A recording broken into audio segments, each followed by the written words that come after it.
Friday, we're here for the news, August 23rd, must be. Yep, got it! Want to go through a few things, tell you what happened this week, a little bit of news about camp. Most of it's just a rehash of what is in the camp update, but I realize a lot of people that maybe aren't coming to the camp won't look at the camp updates and some of the news. Well, anyhow, I'll get to that. And got a couple cool things I want to talk about on the forum. Some interesting questions and just a tear-jerking video you guys got to see if you haven't. But I see that there have been a lot of views on it. So let's see. So first thing is, well, I guess I'll go through the songs that we had. Some really interesting ones. Really want to thank Vanessa for bringing us a tune by Great Lakes Swimmers. Your Rocky Spine.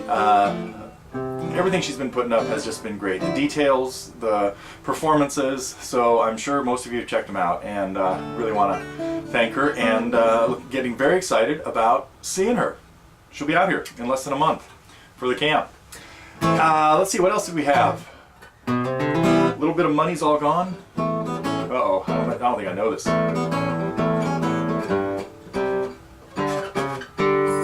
G? D? Oh man. Okay, never mind. I haven't looked at that one in a long time. But the last part of the lesson with Lynn, so that's the end of Lynn's stuff. Of course, she'll probably be here next month for camp as well. And I decided to just leave in, for about the last 10 minutes, all we were doing was talking, but I figured I'd leave that in there because, you can watch it or you can not. It was just, we got to talking about some of the people that are coming to the camp and stuff like that. I mean, some of the artists, I think we're chatting about Al Stewart and stuff like that. So anyway, but there's a little bit of useful content in there for anybody who's working on Money's All Gone and some of the techniques that are helpful in there. Yeah, let's see. Finished up Fool on the Hill.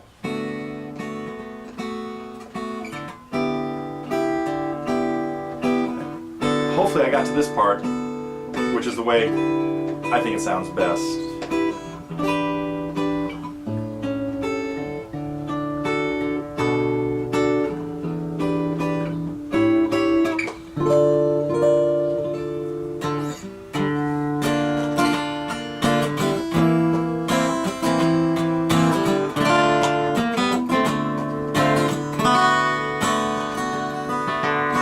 Anyway, hope you guys enjoyed that project.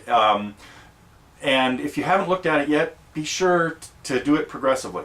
Don't go on to part 2 till you've done some homework on part 1. What else? Oh, we had Crosby.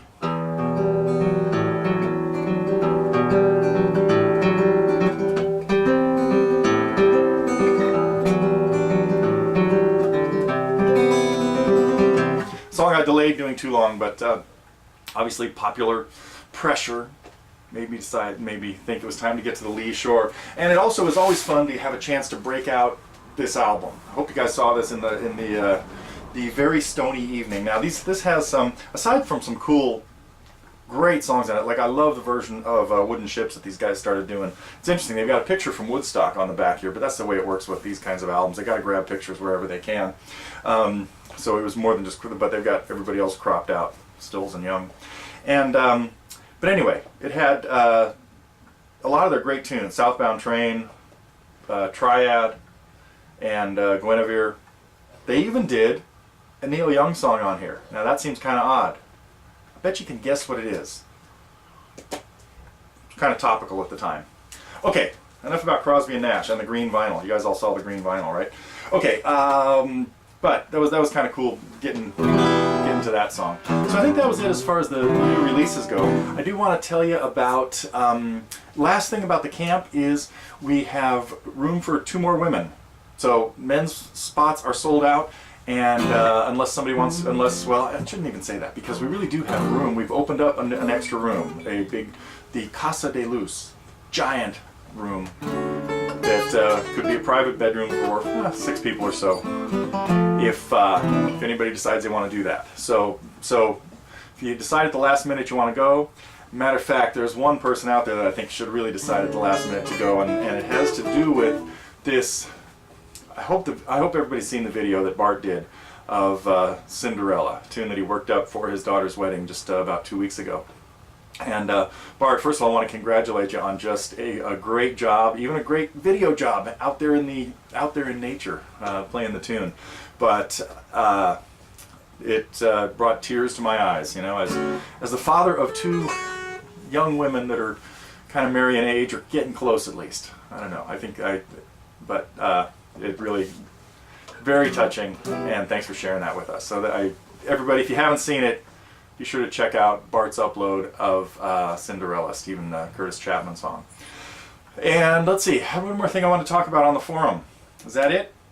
Yeah.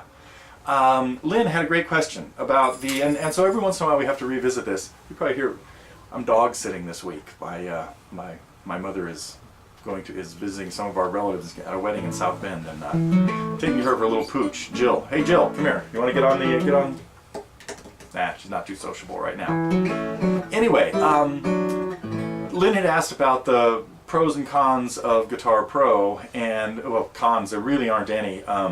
It does amazing things as a tool. You don't even need, and as a lot of people pointed out, they may not use it to write stuff up, but they can certainly use it to hear things and follow the timing. And it's a really useful thing then for helping improve your music reading, because listening to stuff and watching the notation as it goes by is one of the angles that really can improve your music reading. Speaking of which, I haven't done much on the guide to reading music in a while, but I think we have more of that coming around the corner, hopefully next week. But I hope people have picked up something from that, because I'm ready to get started on like volume 2, where we'll be working on reading things in other keys. We're going to talk about key signatures and learn some maybe easy pieces.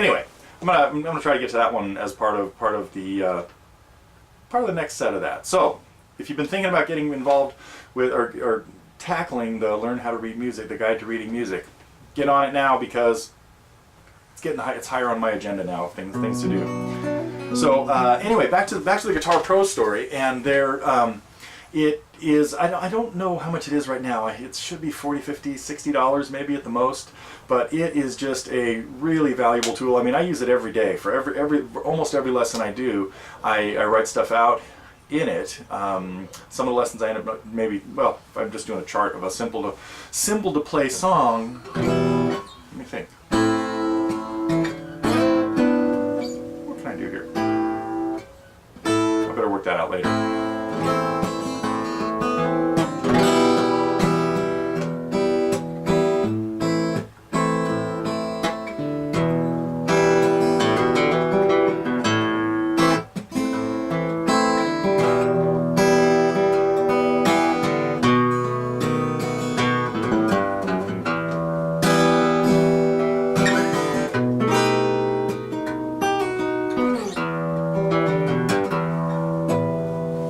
Okay, another mystery tune. What could I possibly be thinking about that sounds something like that? Anyway, I'm back to Guitar Pro. Oh, I promised I wouldn't keep getting off on tangents this week too. I got chewed out by my wife yesterday. She said, these news things are getting too out of control. Maybe I should just play more.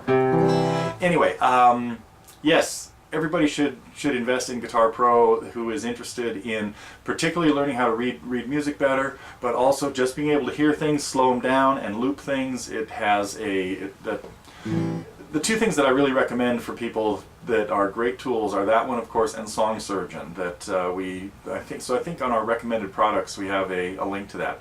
Oh, I guess what else is in the recommended products are two other things that would be useful for camp, and that is the Guitar Handbook and Alex DeGrassi's method book. So if you're, especially if you're coming to the camp, those would be really good things to have been studying for the last, well, I guess at this point, if you don't have it, the last month. So, what else? Oh, I think I mentioned on the IGC update the other day that I was working on I'm trying to brush up on my Al Stewart songs. And mostly my accompaniments for what I need to do.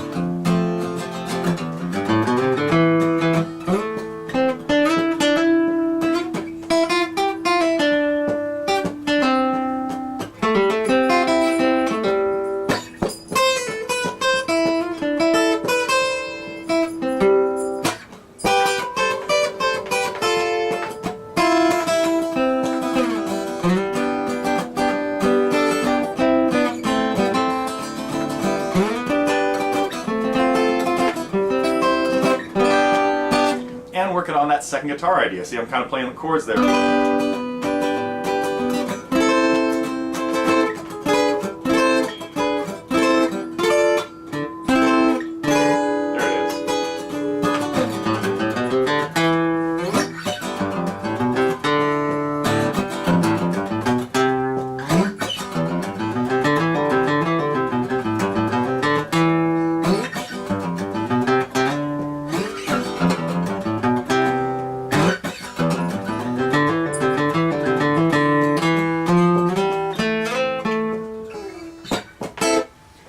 Okay, one of my other favorite Al tunes, and I got to kind of brush up on being a lead guitar player because I don't do that too often, but you've heard me mess around with all that stuff. Okay, enough. That's it. Out of here for now.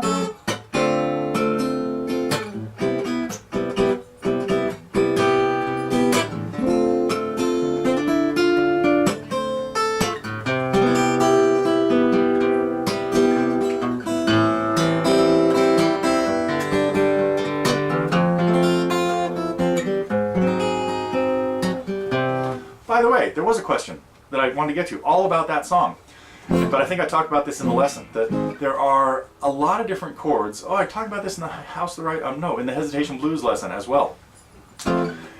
There's a particular sound you get when you've landed on chord 4 in a key, in this case F. I'm in Sunlight, we get to F, and then there's this really dissonant kind of change that sounds like it's out of the blue, and it could be to an A flat chord, it could be to an F minor chord, it could even be to a B flat chord, and it could be 7, A flat 7.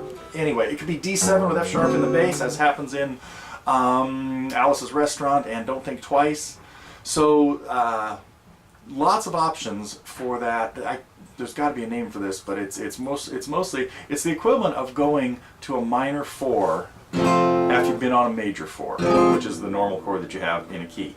So I guess they're really just substitutions for F minor, and it could be its relative major A flat. We can make it a dominant 7 chord for a little bluesier bite. It could be the dominant chord of F, okay, which is B flat.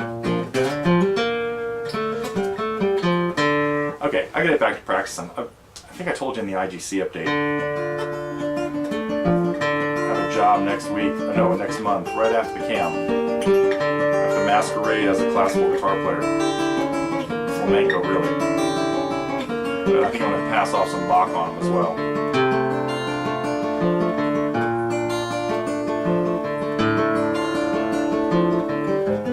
Yikes. Oh, I gotta get these nails fixed. Maybe I'm going to the salon. Okay, see you next week.